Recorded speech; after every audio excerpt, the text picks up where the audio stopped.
Welcome to Boring Sleep Through History, where time slows, whispers of the past drift softly, and every forgotten story gently lulls you into the calm dream of history.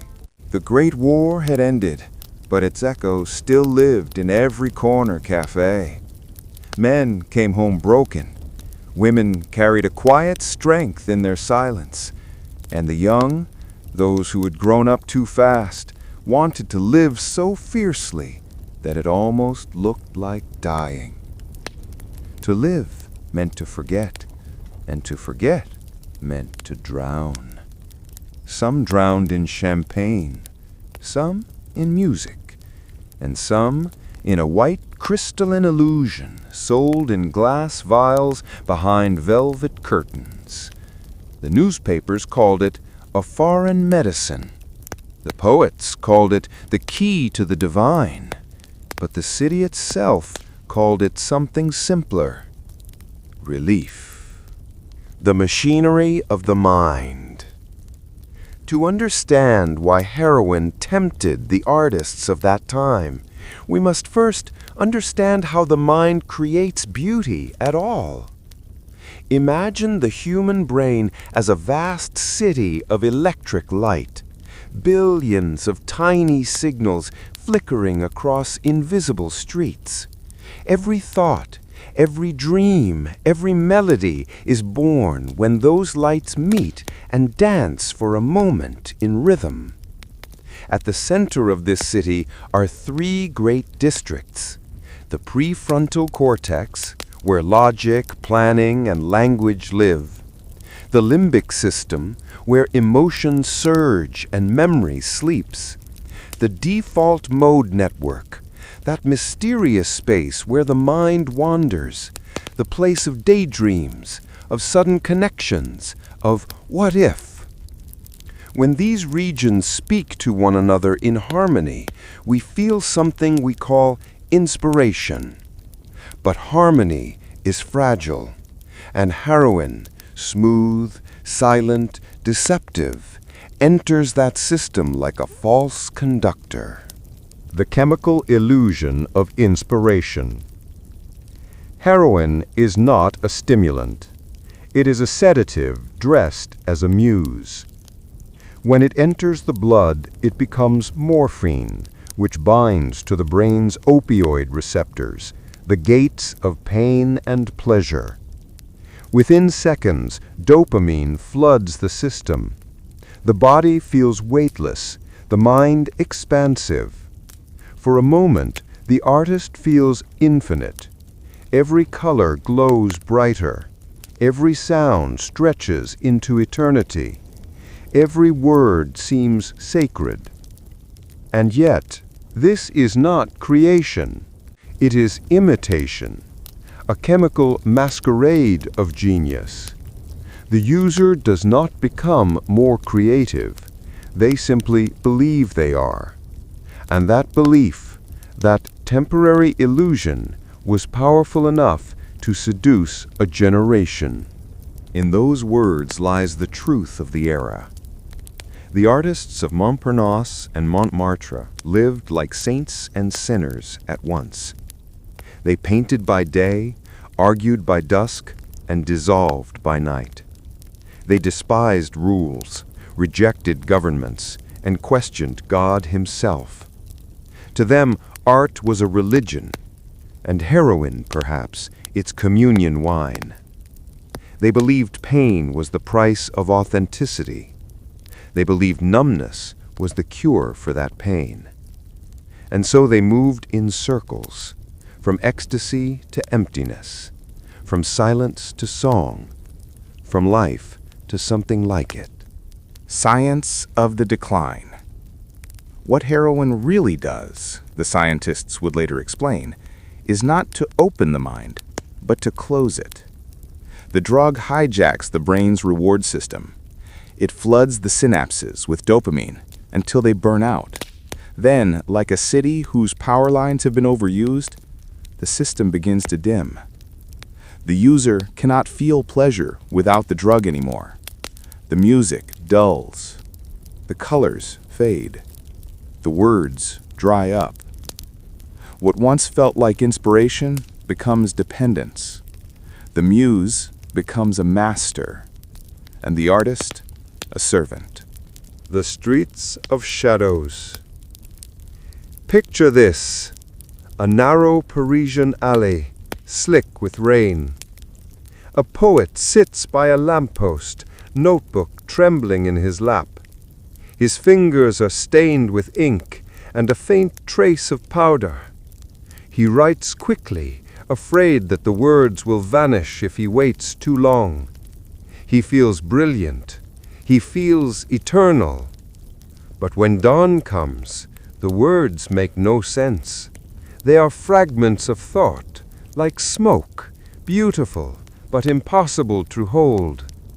He tells himself it will be better tomorrow. He buys another vial, and the cycle begins again. History does not remember his name, only his shadow. Drugs open the mind, but force the artist down. Intoxication brings the artist into the here and now, but distorts the past and the future. Medium is the tool of the artist in finding his or her emotional truth, but intoxication is a shortcut to emotional energy. The myths of drugs seem to be imposed. If pain is necessary for art, then the artist must suffer. But the artist must survive. Creativity is not chaos. It is balance between order and emotion, discipline and madness.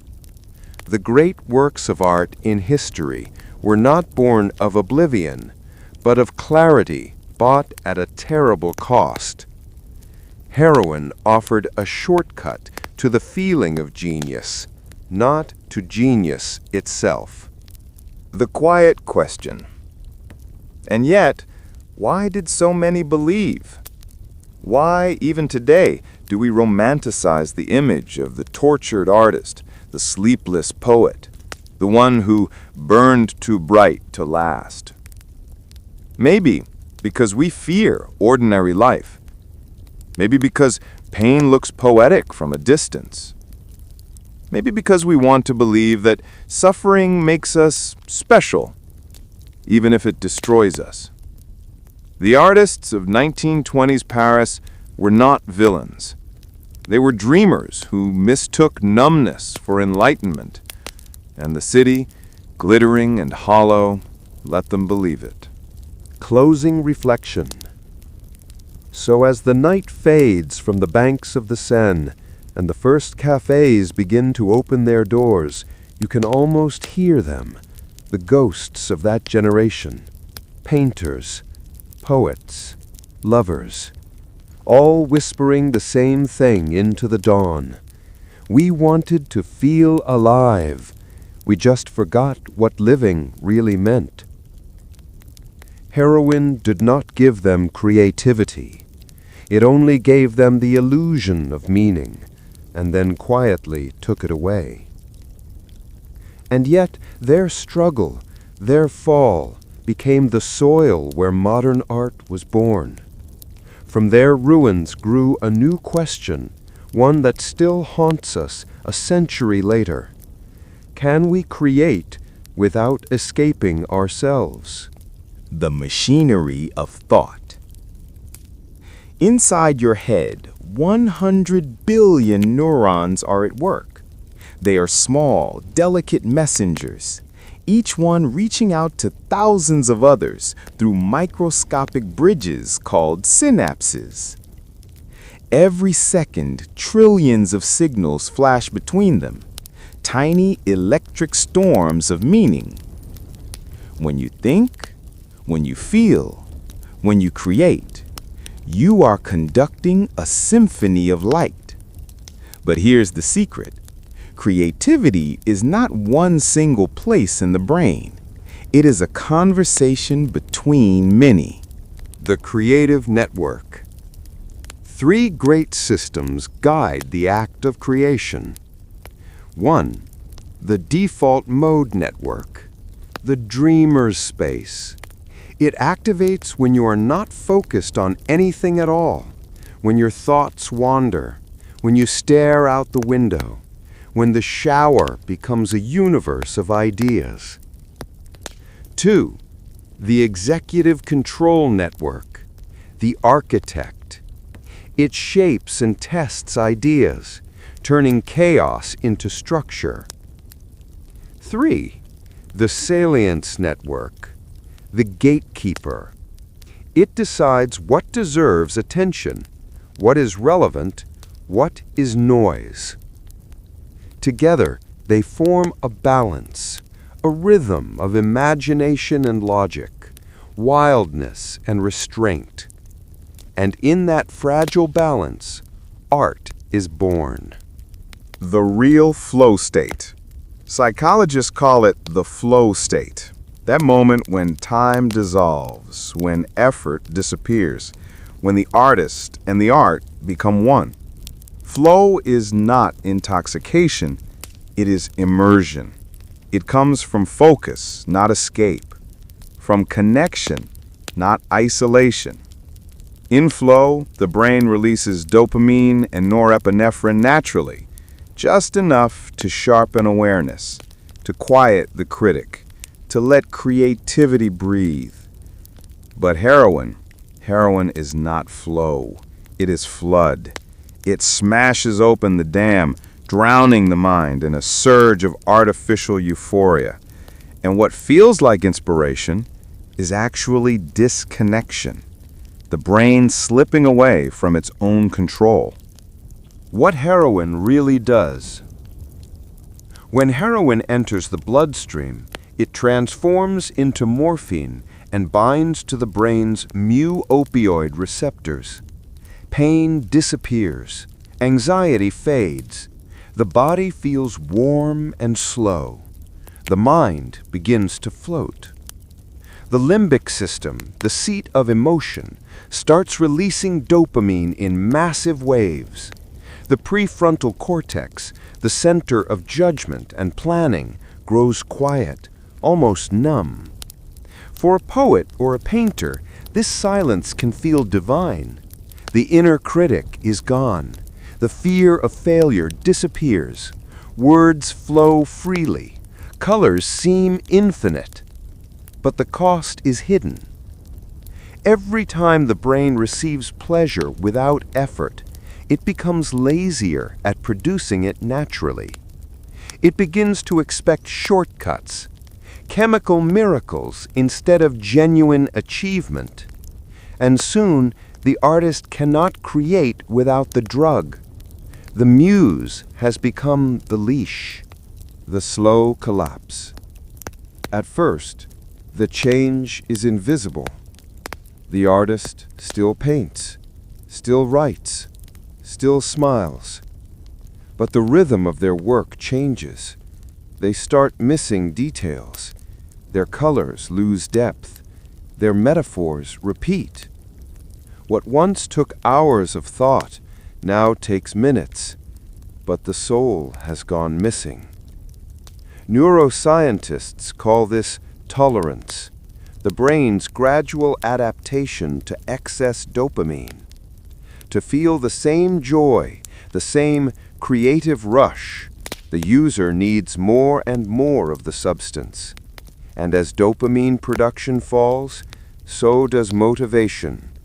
The art slows, the words thin out, the ideas fade, until finally creation is replaced by craving. The Bohemian Mind.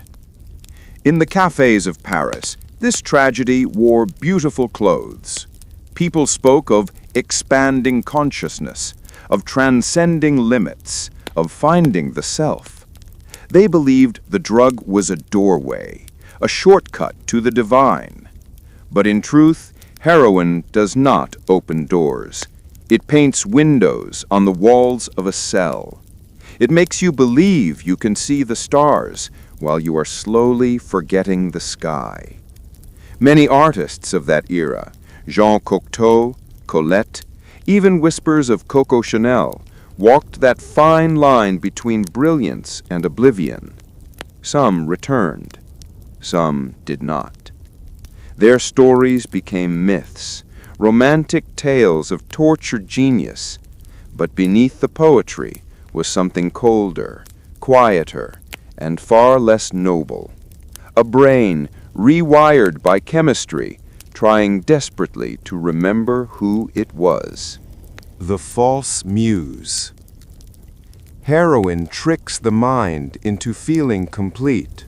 It mimics the calm that follows great creation, the stillness after a masterpiece. But it skips the struggle, the hours of doubt, the gentle friction that makes real art possible. In removing pain, it also removes depth, because the truth is, art is not born from suffering itself, but from surviving suffering. Without struggle, there is no growth. Without clarity, there is no beauty. And heroin, for all its promises, gives neither. The neuroscience of the soul. Some neuroscientists today describe creativity as the perfect blend of chaos and control, a brain slightly unstable but self-aware enough to navigate its storms. That instability, that delicate imbalance, is where imagination lives. Too much chaos and the mind collapses into confusion. Too much control and it becomes rigid, mechanical, lifeless. The artists of the 1920s danced on that edge, but heroin pushed them over it. It replaced natural chaos with chemical fog, and what looked like freedom was, in truth, a slow erasure of self. The modern lesson. A century later, neuroscience has begun to map the truth they never knew. Creativity thrives not on escape, but on engagement. It grows through curiosity, emotion, and attention, not through sedation. Meditation, deep focus, daydreaming, even gentle boredom, all these awaken the same brain circuits that heroin tries to imitate. But they do it honestly. They build rather than borrow. They strengthen the artist instead of consuming them. Closing reflections. So tonight, as you drift between wakefulness and sleep, imagine those 1920s cafés once more. The laughter, the smoke, the jazz floating through the air like perfume. Somewhere, at a corner table, a young writer closes his eyes, searching for the muse. He doesn't know that she lives inside him, in the synapses of his mind, in the fragile architecture of thought. He believes she lives in a bottle, or a needle, or a dream. But the truth, whispered through time, is quieter than that. Inspiration, says the brain, is not a gift. It is a conversation between who you are and who you dare to become. And as the lights of Paris fade into dawn, you can almost hear the neurons hum, tiny sparks of thought, endlessly creating, endlessly reaching, endlessly alive. Jean Cocteau, the poet who fell into light. He was elegant, delicate, his voice soft as silk and sharp as glass. Jean Cocteau, poet, playwright, filmmaker, the man who could turn dreams into living sculptures.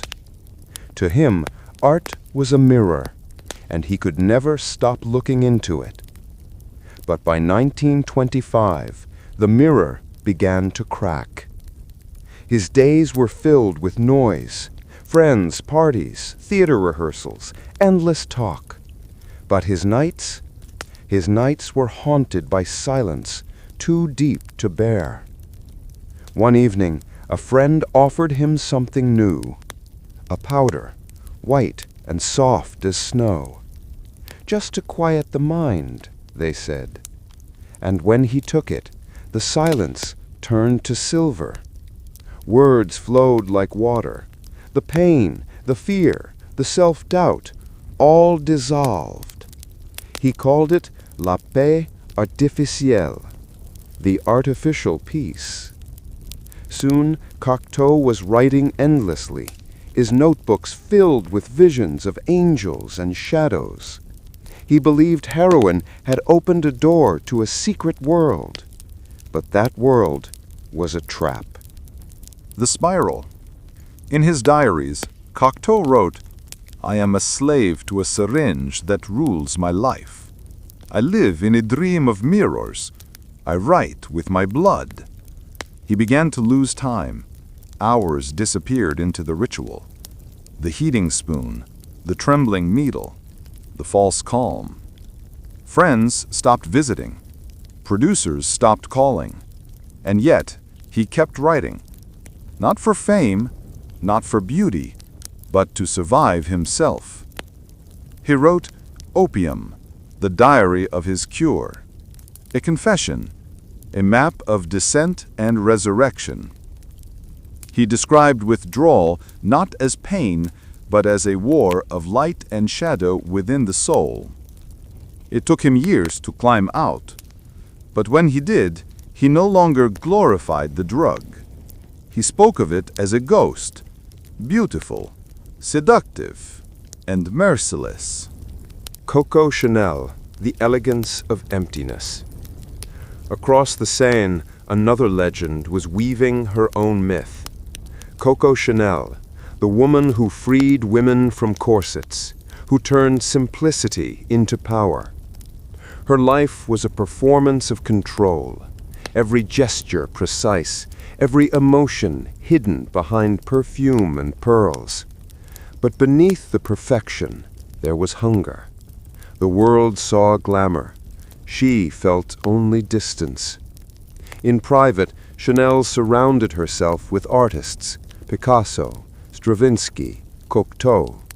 She loved genius, perhaps because it mirrored her loneliness. She dabbled in the same powders, the same promises of clarity and calm. Not addiction, not yet, but fascination. For Chanel, heroin was not escape, it was an accessory, a secret symbol of power in a world ruled by men. The Lost Generation. Beyond the walls of luxury, the cafés were crowded with the lost generation. Writers like Hemingway, Fitzgerald, Stein, foreigners chasing meaning in the ruins of a war. They drank to forget the trenches. They wrote to rebuild the world.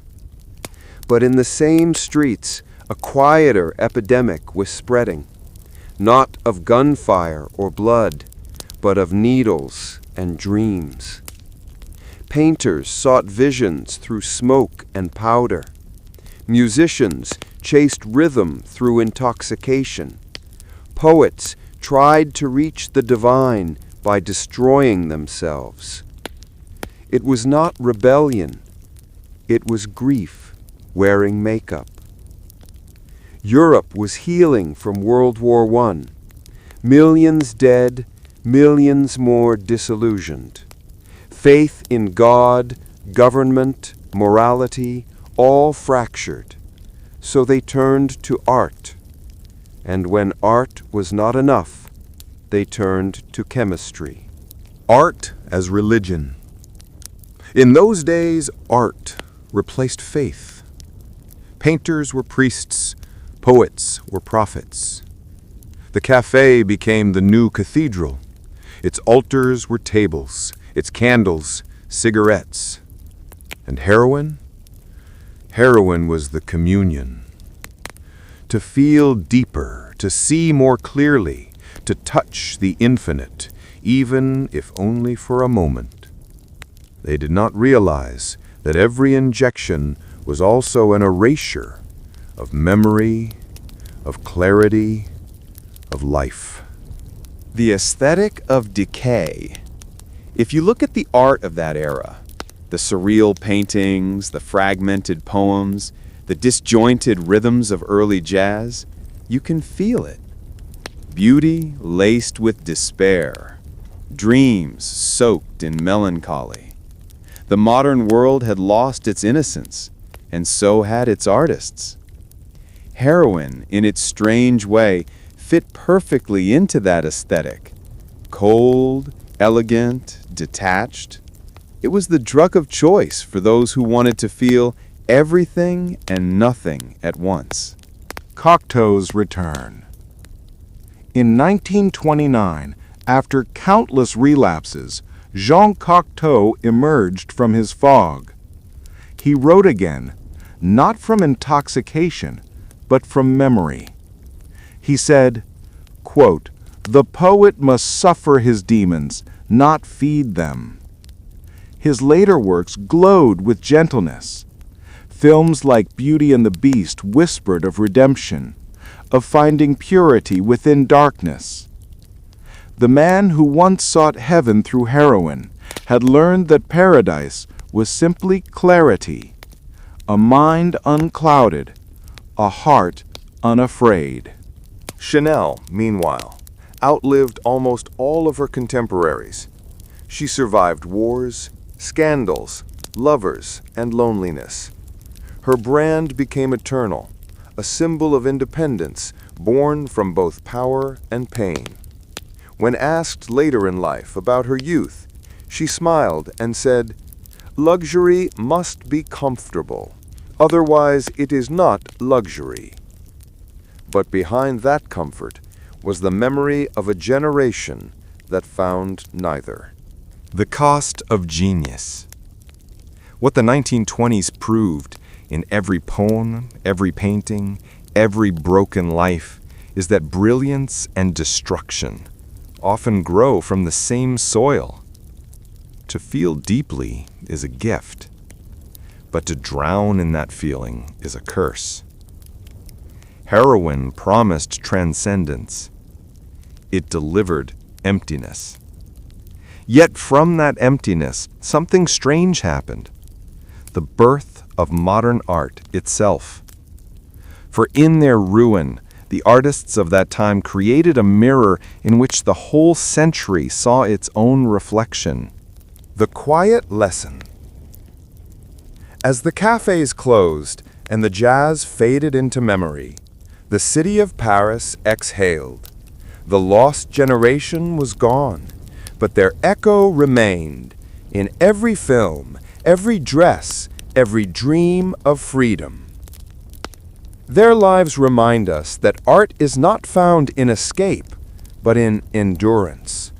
True beauty does not come from oblivion, but from the courage to face oneself and still choose to create. And so, as night deepens and the ghosts of Paris drift through your imagination, remember this. A city half awake. Paris, 1926. The cafés of Montparnasse never closed. The streets glowed like veins of gold, carrying people who no longer believed in heaven, but still searched for it, in bottles, in brushes, in needles. The air smelled of tobacco, ink, and perfume, but beneath it lingered something sweeter, heavier, a scent that did not belong to roses or wine. It was opium, soft, invisible, and everywhere. People no longer whispered its name. They simply called it le rêve, the dream. The dream houses. Hidden behind elegant facades, small apartments became temples of sleep. Velvet curtains blocked out daylight. Incense burned constantly. Music played slow and endless, the same piano phrase repeating like a lullaby. Inside, the rituals began. A host, often a poet, sometimes a countess, would heat the pipe, tilt it just right, and pass it to a circle of guests. They inhaled in silence. The first breath was bitter, the second soft, the third ecstasy. One guest laughed quietly, another began to weep. A third simply stared at the ceiling, as if watching clouds drift across another world. From powder to power. By the mid-1920s, Paris had become Europe's center of opiate distribution. Ships arrived daily from Indochina and North Africa, their cargo declared as medicinal supplies. Factories on the outskirts of the city processed morphine into heroin legally under French patents. Pharmacists sold it without shame. Doctors prescribed it for exhaustion, hysteria, or heartbreak. And the upper class, from writers to aristocrats, treated it as a luxury rather than a vice.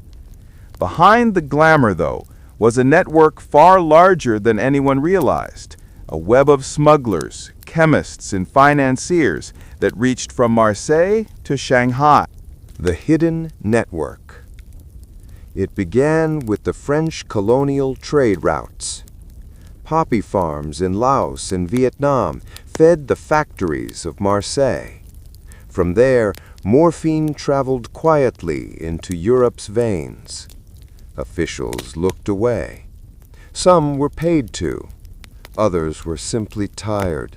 Tired of war, tired of rules, tired of morality. The same ships that brought tea and silk carried barrels of unmarked powder. The same banks that funded art galleries laundered the profits. In Montmartre, a few cafés became known not for their coffee, but for their special tea. And in the shadows of every masterpiece, there was a merchant waiting with a smile. The medical mirage. Doctors of the time believed in the power of chemistry. They spoke of therapeutic stimulation, nerve restoration, controlled euphoria. They prescribed heroin for depression, for writer's block, for fatigue of the soul. Even Sigmund Freud, decades earlier, had praised cocaine as a miracle. The 1920s simply continued the experiment with a darker elegance. Patients called it medicine. Artists called it inspiration. The city called it progress. No one called it addiction. Not yet. The sleep of nations. It was not just Paris. Berlin, London, New York, all began to follow the same rhythm. Each city humming the lullaby of forgetfulness. After the trauma of war, the world wanted silence. Heroin provided it. Anesthetized minds built empires of fashion and cinema, while moralists debated whether pleasure itself was the new religion. The world did not collapse with violence. It drifted off gently, one sigh at a time. The artist's dilemma. For the artists who once drank for courage, the powder became an instrument. Painters said it sharpened colors. Poets claimed it dissolved the border between thought and word. Musicians swore it made rhythm infinite. But after a while, their art began to slow. Paintings unfinished, books abandoned mid-sentence, melodies trailing off into silence. Heroin does not quicken creation. It suspends it like a butterfly pinned to a board, perfect but motionless. The moral awakening. By 1930, the French government could no longer ignore it. Newspapers began to report mystery deaths in Montmartre, hospitals filled with silent bodies, their veins unmarked, their eyes still open. Doctors spoke quietly of narcotic exhaustion. Police raided pharmacies, but found little more than empty bottles and lingering perfume. The truth was too large for law to hold. The epidemic was not a crime. It was a symptom of despair, of beauty, of a century that no longer knew what it believed in. The city falls asleep. By the end of the decade, the cafés grew quieter. The laughter dimmed. Many of the great artists had vanished, some into death, others into seclusion. Paris still looked the same: bridges, lights, lovers on riverbanks. But beneath the glow was a hush, as if the city itself had inhaled and forgotten to exhale. The age of opium had ended, not with a scream, but with a sigh. The echo that remains. Today, a century later, the ghosts still walk those streets. Their names hang on gallery walls. Their words are printed in books. Their faces stare out from museum posters. But if you listen closely, in the quiet between footsteps, in the pause between breaths, you can still hear them whisper, "We dreamed too deeply. We mistook silence for peace. We slept through our own awakening." And perhaps that is the lesson Paris left behind, that beauty without awareness becomes anesthesia, and dreams without discipline become decay. The world behind the canvas. When we speak of heroin in the 1920s, we imagine cafés, poets, and decadence. But behind those romantic scenes stood an empire of logistics, law, and secrecy. From the red earth of Indochina to the marble salons of Paris, the journey of heroin was not accidental, it was orchestrated. Every gram of powder that entered Europe was part of a chain that began in the quiet fields of Asia, where flowers bled milky sap into clay pots. The poppy's journey. It began in the dawn mist of Laos, Vietnam, and Yunnan, lands under the long shadow of the French Empire. Local farmers grew the poppy as they had for centuries. To them, it was medicine. To the empire, it was money. French colonial officers encouraged production. They provided seeds, tools, even guards. In exchange, the government taxed every harvest. The opium was collected in tin barrels, loaded onto riverboats, and sent down the Mekong to the coastal ports of Saigon and Haiphong.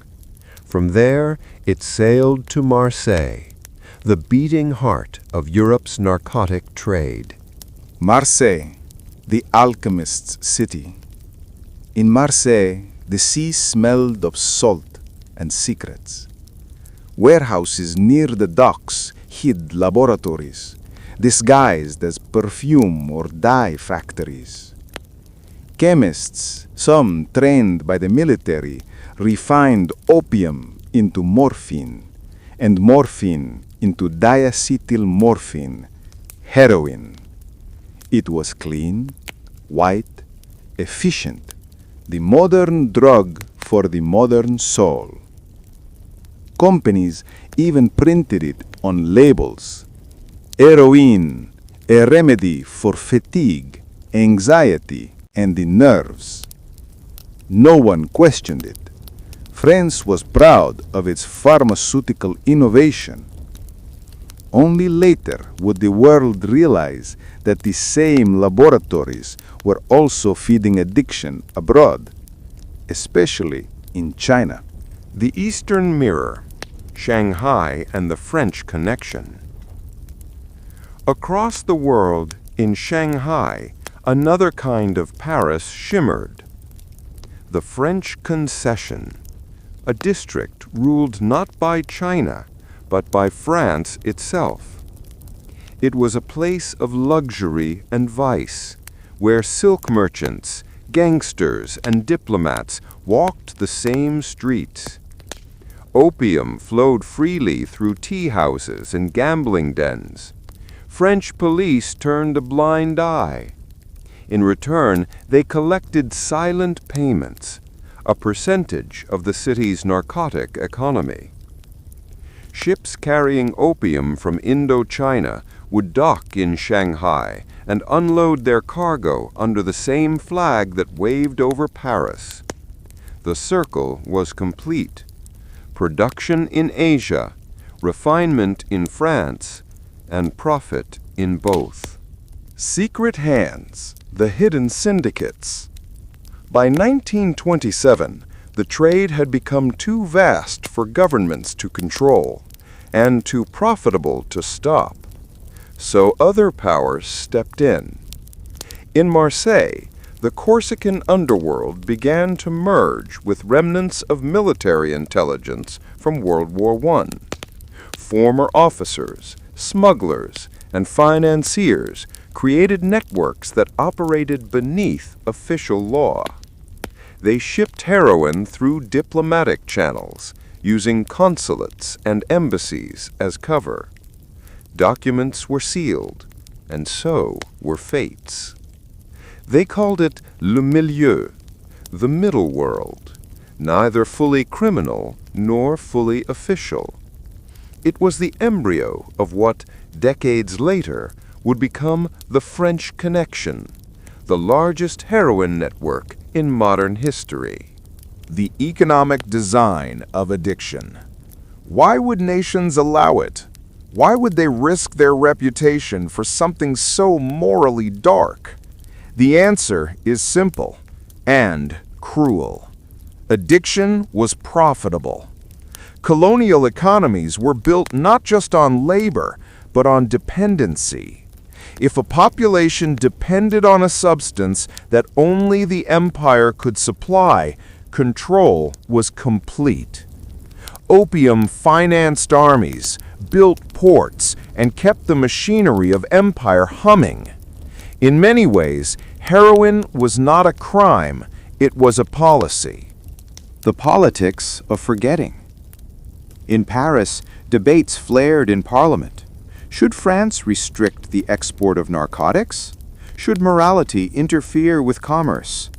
Speeches were made, commissions formed, and reports buried. The truth was too inconvenient. France's colonial budget depended on opium taxes. So they wrote the story differently. They called it medical necessity, a phrase that could justify anything. And as the politicians argued, the artists kept dreaming, unaware that their inspiration was financed by the same empire that had once sold slavery. The Invisible War.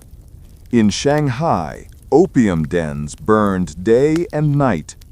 In Paris, heroin slipped quietly into veins. But beneath the surface, a silent war had begun, between East and West, between morality and profit. China, devastated by addiction, accused Europe of poisoning its people. France, Britain, and others denied it, but history kept the receipts. Millions of lives, both colonial and European, were quietly sacrificed on the altar of economy. The poppy, once sacred, had become the flower of control. The artists as unwitting messengers. And so the poets, the painters, the dreamers, they became unwitting ambassadors of a system far larger than art. Their pain, their beauty, their despair helped mask the industry behind it. To the public, heroin looked romantic. It looked intellectual, even spiritual. Who could condemn a poet's suffering, a painter's vision, a woman's escape from grief? But in truth, every poem written under its spell was another advertisement for the empire. Every whisper of inspiration was another chain quietly tightening. The empire sleeps. By 1930, the machinery had gone too far. The League of Nations began drafting treaties to limit narcotic trade, but the networks had already gone underground, hidden inside legitimate businesses, moving through banks and shipping lines that still exist today. The French colonies would not stop cultivating poppy until World War II shattered the old order. When the empire finally fell, the trade did not die. It simply changed its name, its routes, its faces. And so, what began as a colonial strategy became a global inheritance, the blueprint for the modern drug economy. Epilogue: The Price of Forgetfulness. When you walk through Paris today, past the perfume shops and luxury houses, remember this: many were born from the same ports, the same ships, the same alchemy of pain turned into profit. The ghosts of Cocteau and Chanel still drift there, not as sinners or saints, but as witnesses. Because in the end, the story of heroin was never about pleasure.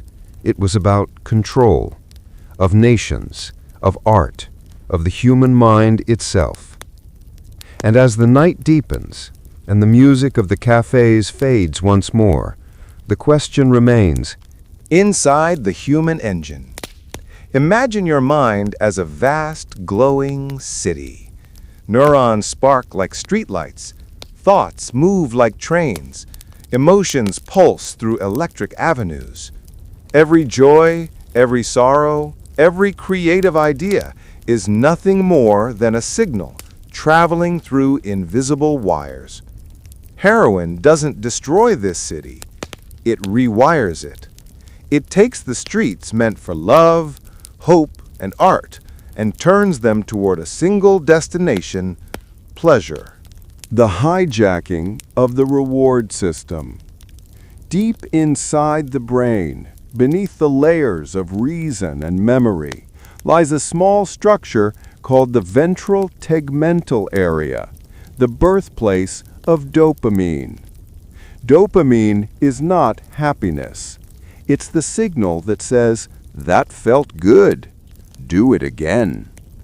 When we eat, laugh, or listen to music, the brain releases small waves of it, tiny rewards for survival. But heroin floods the system. It sends a storm of dopamine through the nucleus accumbens, the brain's pleasure hub, a place once meant to celebrate life's little victories. Now it celebrates only one thing: the next dose.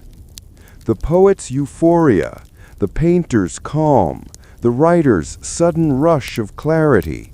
These were not divine gifts. They were dopamine spikes. Short-lived, addictive, beautifully destructive. The loop of desire.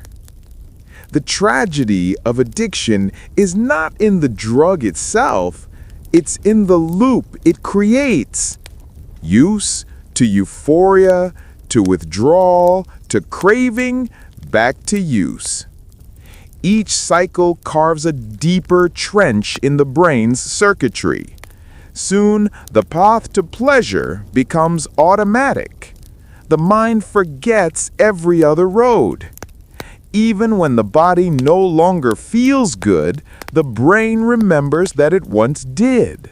And that memory becomes a ghost that haunts every waking thought. This is why the addicted artist paints endlessly, writes frantically, sleeps little, and feels empty without the fire. The illusion of creativity. For many in 1920s Paris, Heroin felt like a muse.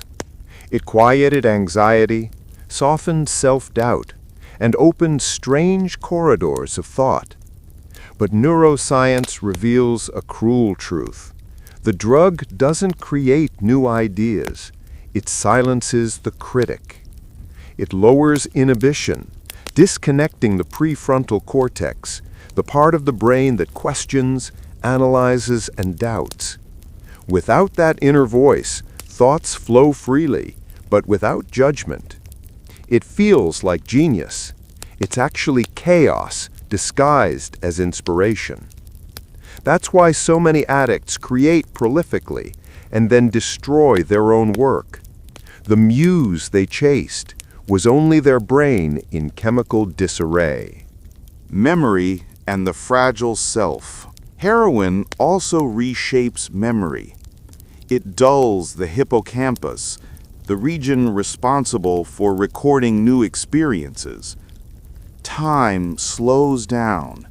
Days blur into each other. Past and present become indistinguishable. Addicts often describe feeling outside of time. To neuroscientists, this is literal. Their brains lose the ability to build a coherent narrative of self. That's why recovery is so difficult. It's not just about quitting the substance.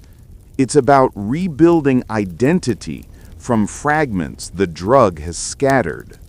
The pain paradox. Here lies the cruelest irony. Heroin was first invented as a painkiller, and yet long-term use makes the body more sensitive to pain.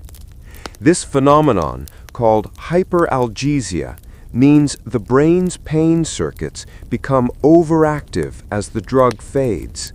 So the very substance that kills pain ends up creating more of it, ensuring dependence forever.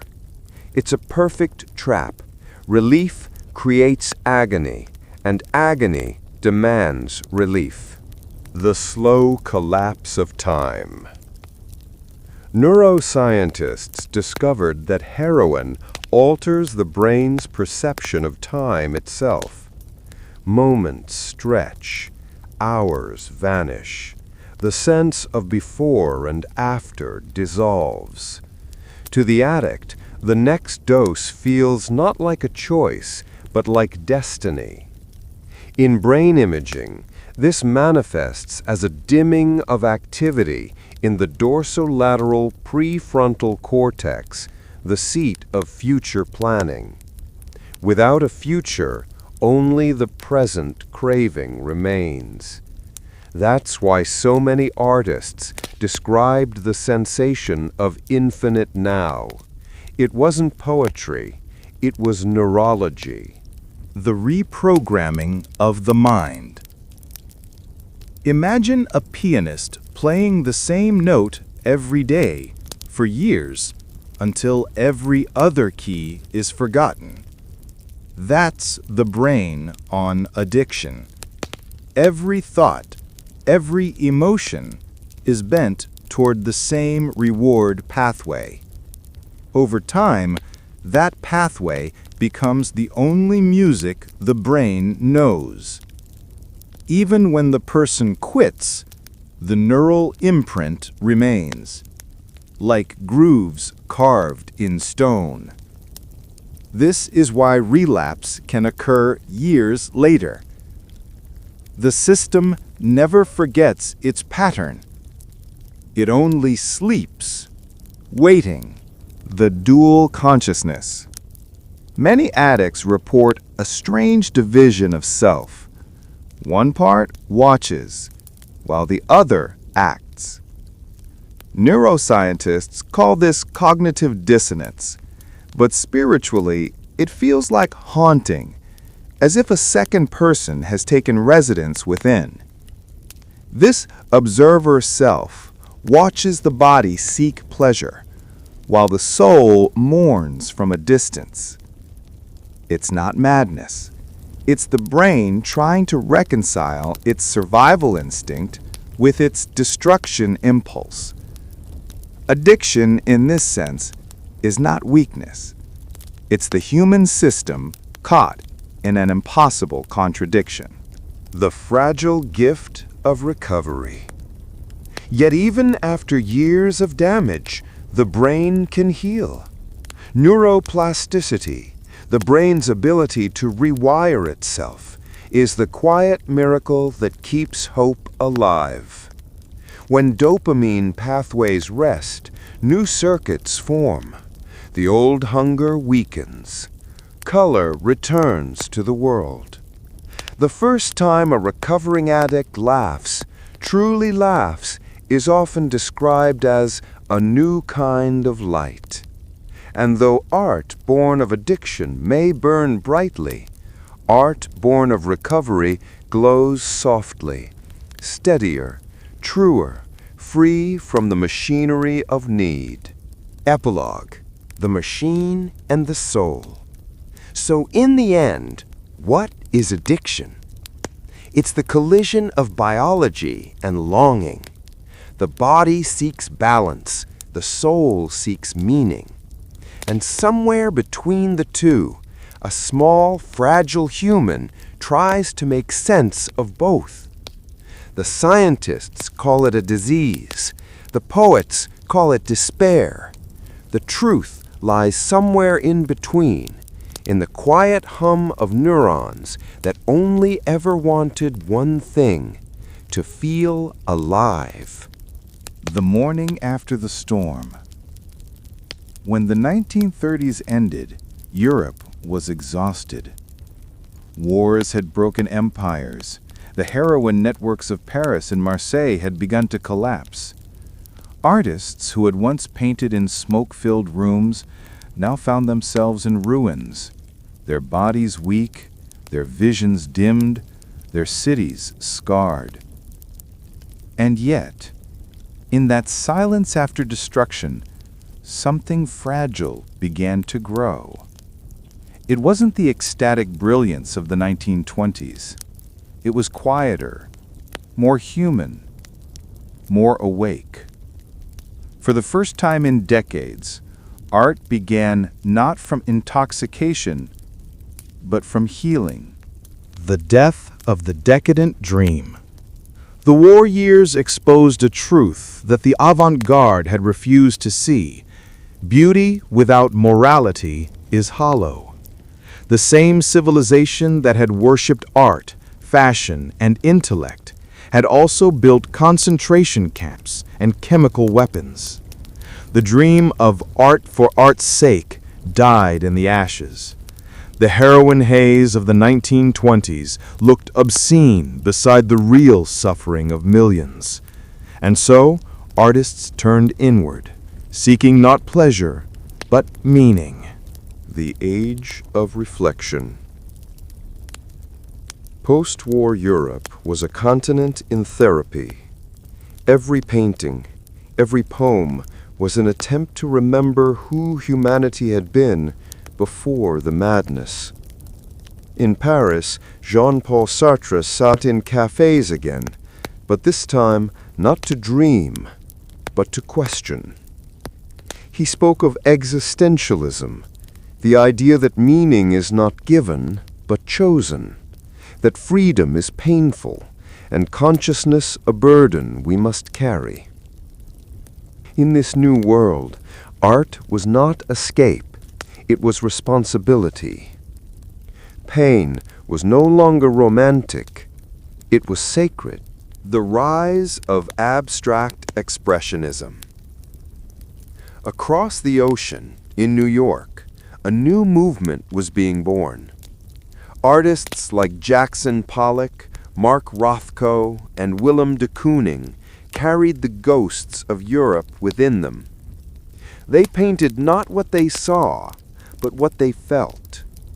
Pollock's splattered canvases were not chaos, they were choreography. Each stroke a record of recovery. Each drip a heartbeat trying to find rhythm again. Rothko painted vast fields of color, soft, trembling rectangles that seemed to breathe. He said he wanted viewers to cry, to feel what words could not reach. These were not the dreams of addicts. They were the prayers of survivors. The return of the body. In the aftermath of addiction, artists began to rediscover the physical world, the smell of paint, the texture of stone, the temperature of light. Sculptors like Alberto Giacometti created thin, fragile figures, humans stretched by trauma, barely standing, but still alive. Each sculpture looked like a whisper that refused to vanish, a testament that even in suffering, existence itself was a form of beauty. The writers of healing. Writers, too, found new language. Albert Camus wrote The Myth of Sisyphus, where he imagined a man condemned to push a stone up a hill forever, and yet finding peace in the repetition. Camus had survived tuberculosis, war, and despair. He understood that life's meaning was not in victory, but in endurance. In America, William Burroughs, once a heroin addict himself, wrote Junkie and Naked Lunch, turning addiction into literature. He did not glorify it, he exposed it. Burroughs's cold precision was a form of exorcism. By writing his demons, he stripped them of their power. The music of recovery. Music, too, changed. Jazz, once the soundtrack of excess, became the language of redemption. Miles Davis, after battling heroin addiction, returned in the 1950s with a sound softer, slower, haunted by silence. His album, Kind of Blue, was not just music, it was meditation. Each note felt like breath, each pause like a prayer for calm. Listeners didn't dance, they listened, they healed. The philosophy of healing. As artists recovered, so did psychology. In 1956, Swiss psychologist Carl Jung wrote that addiction is a spiritual disease. He argued that the addict's longing is really a distorted form of religious yearning, a hunger for wholeness. To heal, one must not simply quit the substance, but find meaning to replace it. And so the world began to see addiction not as sin, but as symptom, a cry from the soul that could not find peace in a disenchanted world. The return of consciousness. By the 1960s, a new generation emerged, children of war and silence, seeking again the union between art and spirit. But this time, their quest was mindful. Meditation, psychology, and Eastern philosophy began to replace narcotics as gateways to the inner self. Pain was not something to escape anymore. It was something to observe, understand, and transform. Art became therapy, and therapy became art. The Gentle Revolution. The recovery of the 20th century was not loud. It was quiet, like dawn creeping into a ruined city. Every brushstroke, every jazz note, every whispered line of poetry was a step away from destruction, toward awareness. The heroin dream of 1920s Paris had faded, but in its ashes bloomed something purer, a creativity rooted not in intoxication, but in truth.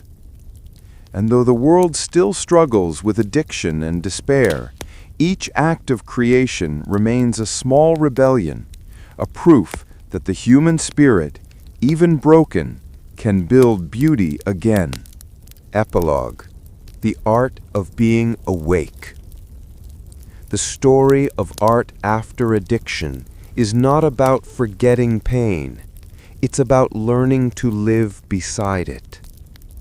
True creativity is not born from oblivion, but from awareness, from looking directly into the abyss and choosing to paint it anyway. Because perhaps the ultimate art is not what we make with our hands, but what we make of our lives. And in that slow, quiet act of rebuilding, the artist, the addict, and the human finally become one.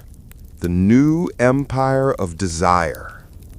The poppy fields of Indochina are mostly gone now, but the empire of addiction never ended. It only changed form. Today, instead of opium, we have algorithms. Instead of needles, we have screens. The chemistry is the same: a pulse of dopamine, a moment of escape, a hunger for just one more. The world no longer smokes dreams through pipes, it scrolls them. The digital needle. Every swipe, every like, every notification is a tiny injection of validation. Tech companies learned what the opium traders knew a century ago. If you can control pleasure, you can control people. Social media is not a marketplace. It's a chemical factory. The same brain circuits that once lit up for heroin now light up for attention. Your mind becomes the product, and your focus the new narcotic. The pharmaceutical renaissance. In the 21st century, addiction has gone corporate. The same Western nations that once sold opium abroad now prescribe synthetic versions at home. OxyContin, fentanyl, morphine, descendants of the same chemical lineage that began with the poppy fields of colonial Asia. The packaging changed, the empire remained. And just like in Paris a century ago, the story was sold as medicine, pain relief, calm, focus. The same words, the same lie. The neuroscience of control. Modern advertising and technology use the same principles that drugs exploit. They target the limbic system, the brain's ancient seat of craving and reward. Color, sound, repetition, and intermittent reward, each carefully tuned to keep you coming back. Psychologists call it behavioral conditioning. Economists call it engagement. But in truth, it's addiction by design. The same invisible empire that once sold heroin now sells distraction. The Museum of Forgotten Pain. Walk through any modern city. You will not see the opium dens of old, but they are still here, hidden behind glowing glass. Cafés filled with people staring at screens, eyes glazed, postures frozen. The same trance that once held Cocteau's poets now holds office workers, gamers, students. They are not high, they are numb. And numbness is the new luxury, the inheritance of the nervous system. Our ancestors passed us genes, but also patterns. Generations that once coped with pain through opium, alcohol, or war, left behind nervous systems wired for survival and hypersensitive to stress. Today's world floods that system with information, speed, and noise. The brain cannot tell the difference between a tiger in the jungle and an unread email at midnight. So it reaches instinctively for anything that promises calm. A pill, a drink, a scroll.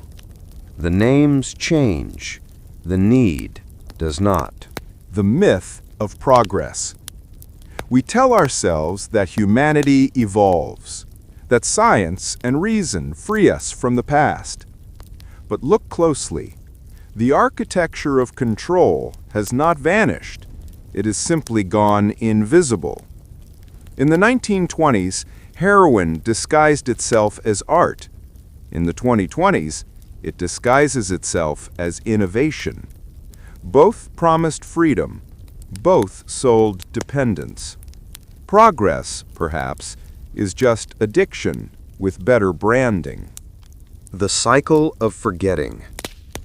History repeats itself because the human brain forgets pain. When a generation suffers, it swears never to repeat. But when comfort returns, memory fades and the cycle begins again. Colonialism became consumerism. Empires became corporations, and the poppy became data. The same logic flows through it all. Find the weakness, exploit the craving, and call it civilization. The soft resistance.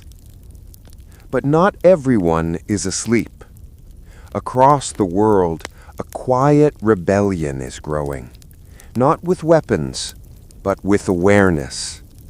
People are rediscovering stillness, mindfulness, art made slowly, not for fame or dopamine, but for truth. Each act of conscious creation is a small act of defiance against the machinery of distraction. When a person chooses to sit in silence, to breathe, to watch a sunset without recording it, that is revolution. The memory of dust.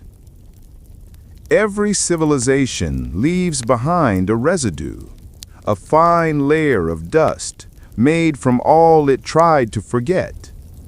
For hours, that dust smells faintly of lithium batteries and morphine. It hums with Wi-Fi and whispers in dopamine. We call it progress, but it feels familiar, because deep down, the empire of addiction never ended. It just moved into our hands and learned to glow. Epilogue, the last quiet thought. So here we are, descendants of poets, addicts, inventors, and dreamers, still chasing the same feeling that once flickered through smoky rooms in Paris. The tools have changed, the hunger has not. But awareness is the one antidote that cannot be sold and cannot be stolen. Perhaps the real revolution is not to escape the world, but to wake up inside it, to feel again, to choose again, to create again without the needle, without the algorithm, without the empire. Just the human soul, unplugged and unafraid, remembering what it was to simply be. The world asleep.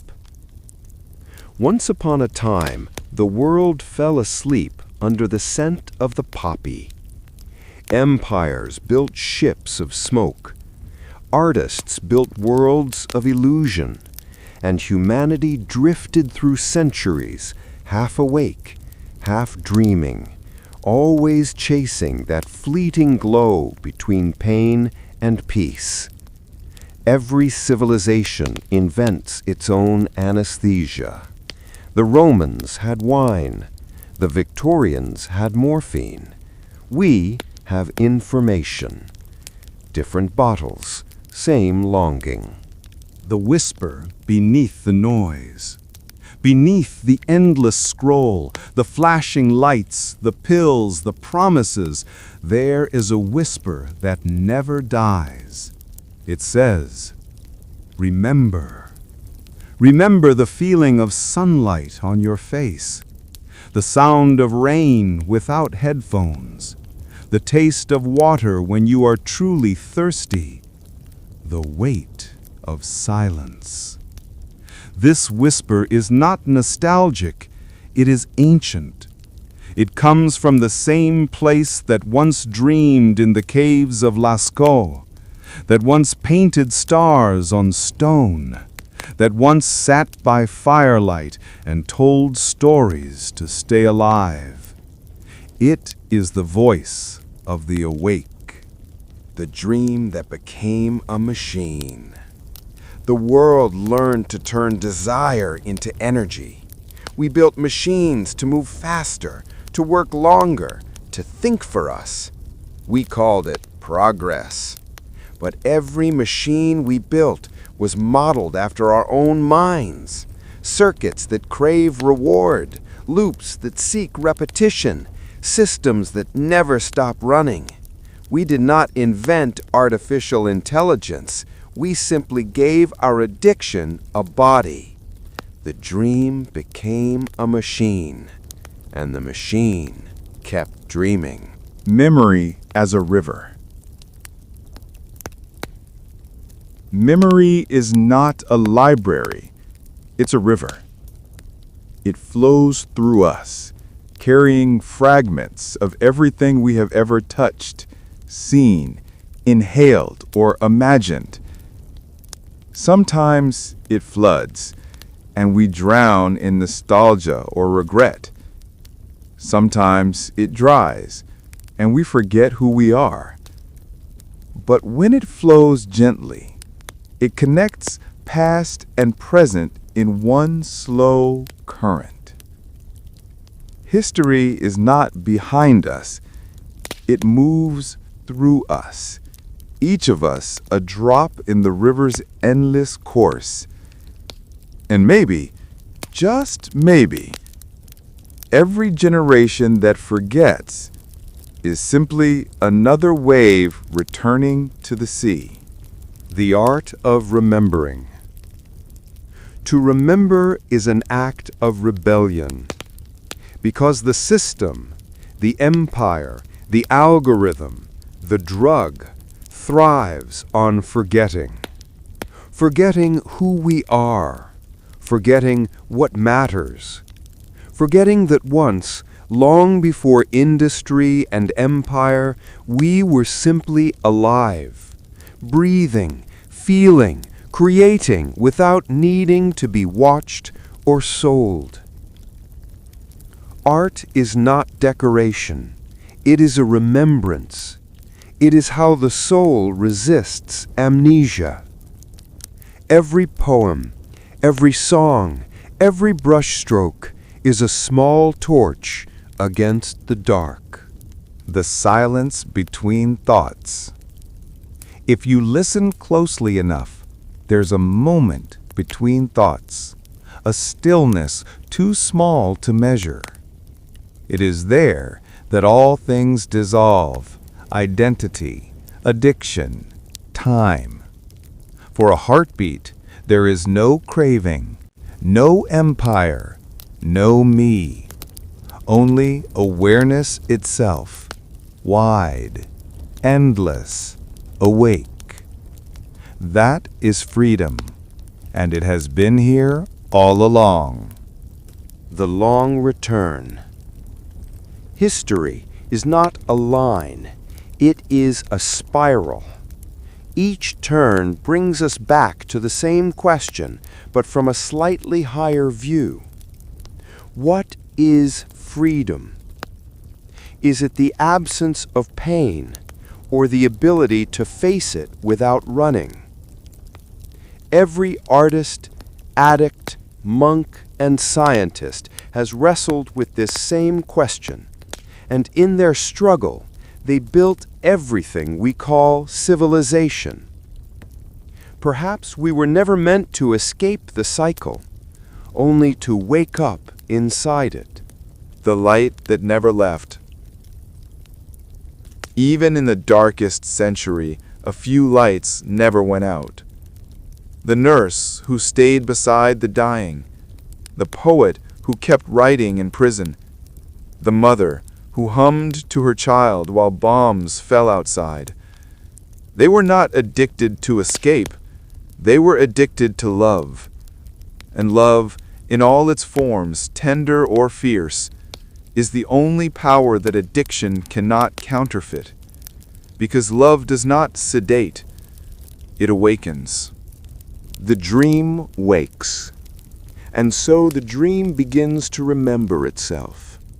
The heroin haze of Paris, the factories of empire, the glowing screens of the digital age, all dissolved like mist in the light of a single human breath taken with awareness. The same consciousness that built empires can dismantle them. The same hands that reached for poison can paint again. The same voice that once whispered in despair can now whisper in peace. The dream wakes, and in that awakening, time itself exhales. The mirror and the flame. In the end, there are only two things: the mirror and the flame. The mirror, that endless reflection of self, of history, of desire repeating itself forever.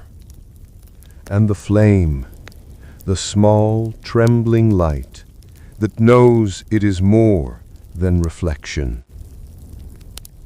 Every moment you choose awareness over escape, you feed the flame. And maybe, just maybe, that is how the world changes. Not in revolutions, but in awakenings. Final epilogue. The dream that remembered itself. If this story has been long, it is because humanity's dream has been long. 1,000 years of seeking peace in all the wrong places. But in the quiet that follows the final word, if you listen, you will hear the same sound that began it all. A heartbeat, soft, human, present. No empire owns it. No drug can replace it. No machine can replicate it. It is the one rhythm that has never been sold and never been lost. It is you.